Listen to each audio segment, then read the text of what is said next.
এদিন এই সভা অনুষ্ঠিত হয় মালদা টাউন হলে।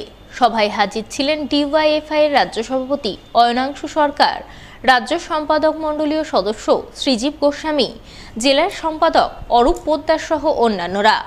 এদিন তারা সকলে মিলে বিভিন্ন সংগঠনের কার্যালয়ে বুথ স্তরে পৌঁছে দিতে আলাপ আলোচনা করেন। আলোচনা শেষে একগুচ্ছ দাবিতে মালদা শহরের বুকে মিছিল করেন।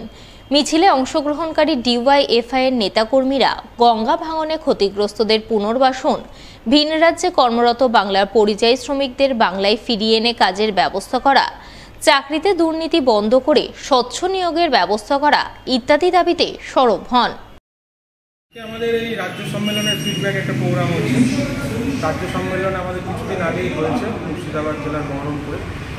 এবার রাজ্য সম্মেলন হওয়ার পর আমাদের নিচু স্তরে সংগঠনের বার্তাটাকে আরও নিচু স্তরে নিয়ে যাওয়ার জন্য আজকে সাংগঠনিক আমাদের আলোচনা চলছে এবং গোটা রাজ্য জুড়ে যেভাবে একটা কাজ ও শিক্ষার পরিবেশটাকে ধ্বংস করে দিচ্ছে এই তৃণমূল সরকার এবং বিজেপি সরকার, তার বিরুদ্ধে লড়াই আন্দোলনের রূপরেখা আমাদের আজকে এখান থেকে তৈরি হবে এবং আমাদের জেলার মূলত বেশিরভাগ পরিযায়ী যুব শ্রমিক ভিন রাজ্যে কাজ করতে যাচ্ছে, তাদেরকে বাড়ি ফিরিয়ে এনে তাদেরকে কাজের সুব্যবস্থা করার জন্য এবং যারা কাজ পাচ্ছে না তাদেরকে কাজ দেওয়ার জন্য যে লড়াই আন্দোলন সংগ্রাম তার রূপরেখা আজকে